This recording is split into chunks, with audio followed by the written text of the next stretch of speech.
प्रिय लोकांनो, येशूच्या नावाने तुम्हाला माझे हार्दिक शुभेच्छा देताना मला आनंद होतो आहे। या सकाळच्या वेळी तुमच्याशी बोलताना मला खूप आनंद होतो आहे। तुम्ही कसे आहात? चांगले आहात ना? हे ठिकाण सुंदर दिसतंय का? समुद्रकिनाऱ्यामुळे एक मोठं सौंदर्य आहे त्या समुद्राचं। लाटांचा आवाज ऐकायला खूप छान वाटतंय, मनमोहक आहे। परमेश्वराने हे निर्माण केले आहे। किती महान देव आहे तो। त्यासाठी देखील एक मर्यादा ठरवली आहे बघा। आपण धैर्याने जाऊन समुद्रात उभे राहू, कारण काय आहे, लाटा तशाच येणार असं वाटतं, पण आपल्याला माहित आहे इथपर्यंतच येतील, त्यापुढे येणार नाहीत असं सांगून त्यासाठी देखील एक मर्यादा परमेश्वराने ठरवली आहे। ते असंच येईल आणि त्यानंतर ते हे मागे हटणे आणि निघून जाणे सारखेच आहे।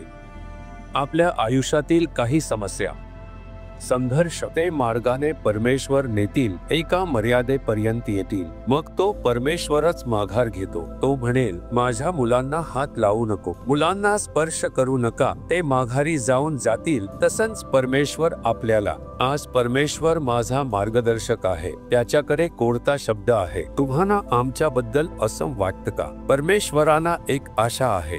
यशाया अध्याय 43 वचन 21, ह्या लोकांना मी निर्मिले आहे, ते माझी स्तुती स्तोत्रे गाती। असं परमेश्वर म्हणतात, म्हणजे तुम्हाला आणि मलाही पाहूनच परमेश्वर म्हणतात, त्या लोकांना, या मुलाला, या मुलीला त्यांनी माझे म्हणून स्वीकारले, मी तिला माझ्यासाठी निर्माण केले आहे। ते माझे गुणगान का गात नाही? ते माझ्याकडे येतील, माझे गौरव करतील, माझी स्तुती इतरांना सांगतील, नेहमी स्तुती करत राहतील असे सांगून आमच्यावर, परमेश्वरावर किती श्रद्धा आहे। तेव्हा तुम्ही प्रभूचे पाहिले का? महात्म्य सांगण्यासाठी आणि त्याची स्तुती करून आनंद मिळवण्यासाठी प्रभू आपल्याकडून अपेक्षा करतात की आपण स्तुती करावी, तेव्हा मन आनंदित होते। त्याच्याबद्दल इतरांना सांगताना तो अधिक आनंदी होतो। मी येऊन मंचावर साक्ष दिली आहे, हे तुम्ही पाहिले असे। खूप वेळा मी येऊन या 50 वर्षांच्या सेवा कार्यात अनेक हजार वेळा माझ्या साक्षीदार्या जगभर सांगितल्या आहे। तेवढेच नाही, वैयक्तिक पद्धतीने हजारो लोकांना सांगितलेले अनुभव आहे। प्रभूने मला दिले आहे, माझा स्वामी माझ्यावर विश्वास ठेवतो, माझा स्तुती माझा मुलगा सांगेल, माझा गौरव इतरांना सांगेल असे सांगून मग मी तुला प्रार्थना करेन, प्रभू मला इतरांना सांगण्यासाठी काहीतरी आहे। प्रत्येक संधी निर्माण करते। मी पुन्हा कधीतरी अशीच प्रार्थना करेन। मी विमानात प्रवास करत होतो, त्या प्रवासाच्या वेळी माझ्या शेजारच्या सीटवर टीव्हीवर प्रसिद्ध असलेल्या एका बहिणीने येऊन बसले। त्यांना पाहताच मला कळले की त्या माध्यमांमध्ये खूप प्रसिद्ध आहेत। त्या माझ्या शेजारी बसल्या आणि हसून स्तुती एली, त्यांनी गुड मॉर्निंग म्हटले, मीही त्यांना उत्तर दिले, मी त्यांना तुमच्याबद्दल प्रार्थना केली, प्रभू मी तुला प्रेम सांगू इच्छितो, यांना तुमची महानता दाखवा, मला तुम्हाला सांगण्याची संधी आहे। त्यांना ते करायला सांगा आणि ते स्वीकारतील। तुला बोलता येत नाही का? मग विमान प्रवास, आम्ही जेवण देणार होतो, त्यांनी सर्वांना जेवण दिले। जेव्हा ते देत होते तेव्हा मी सांगितले की मला नको, आणि फक्त पाणी घेतले आणि प्यायलो। त्याने विचारले का तुम्ही खाल्ले नाही? तेव्हा मी सांगितले, आज माझा उपवासाचा दिवस आहे। मी दर आठवड्या उपवासाचा विशिष्ट दिवस कुठे आहे? तुम्ही गेला, तुम्ही तो उपवास ठेवू शकाल, तोपर्यंत मी थांबे।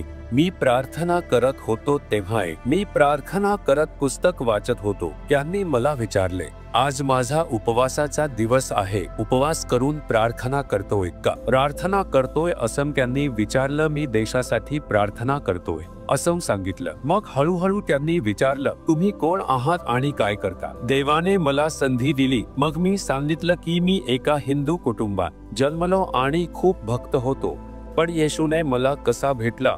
माझ्या मृत्यूच्या खाटेवर येऊन मला कसा बरा केला आणि मी जिवंत आहे येशूमुळे। मी सांगितलं। त्यांनी खूप लक्षपूर्वक ऐकलं, प्रत्येक गोष्ट लक्षपूर्वक ऐकून, हे आहे चमत्कार, एक अद्भुत घटना। देव काहींना अशा प्रकारे थेट भेटतो आणि हस्तक्षेप करतो। असं सांगून आनंदित झाले. मग येशूचे प्रेम आणि त्याचे सामर्थ्य त्यांना सांगितले गेले. पहा, आपल्याला संधी मिळेल तेव्हा या येशूच्या प्रेमाबद्दल इतरांना सांगायला हवं. हेच देवाची अपेक्षा आहे, कारण तुम्ही त्याचे लोक आहात. या लोकांना मी माझ्यासाठी निर्माण केले, ते माझ्या गौरवासाठी आणि स्तुतीसाठी येतील असे प्रभू म्हणतात. मग तुम्ही त्यासाठी इच्छुक असायला हवं. प्रभूने तुम्हाला केलेल्या चांगल्या गोष्टींपैकी एक छोटी गोष्ट 2 मिनिटात सांगता येईल. मग आपल्याला संधी मिळेल तेव्हा हा येशू माझ्यासाठी काय केले हे इतरांना सांगून त्याला कसा आहे हे दाखवायचं असेल तर प्रभू आपल्याला विषयी आनंदी होऊन आपल्याला आशीर्वाद देतील. त्यामुळे तुम्ही आज ओरानात्री येशूने तुमच्यासाठी केलेल्या चांगल्या गोष्टी सांगाल का? तुमच्या प्रार्थनेला उत्तर दिलं आणि तुमच्यावर असलेलं प्रेम दाखवते. सांगा, येशूने माझ्यासाठी असं केलं, तो तुमच्यासाठीही करेल. तुमच्यासाठी मी प्रार्थना करतो. सांगा, किती मोठा आनंद आहे हे माहीत आहे का? किती लोक, ख्रिश्चन नसलेले लोक, मुस्लिम, हिंदू, सांगा, इतका आनंद आहे की माझ्यासाठीही प्रार्थना करा असं प्रेमाने विचारते. कोणीही रागावले नाही, चिडले नाही. हे सगळं फक्त बोलण्यासाठी नाही, असं कधीही सांगितलं नाही. खूप आनंदाने स्वीकारलं. त्याने स्वतःसाठी प्रार्थना करा असं विचारलं. त्यामुळे तुम्ही येशूला महिमा द्या. सांगा, त्यासाठीच प्रभूने आपल्याला बोलावलं आहे. अद्भुत करतोय, बरोबर आहे प्रभू. माझ्यावर विश्वास ठेवून मला निवडून मला आशीर्वाद देऊन तुम्ही येता. तुमची स्तुती मी सांगावी अशी तुमची इच्छा आहे. मी आता लाजू नये तुमच्याबद्दल, तुमच्या प्रेमाबद्दल, सामर्थ्याबद्दल. इतरांना मी सांगावे अशी कृपा मला द्या. येशूच्या नावाने, आमेन, आमेन.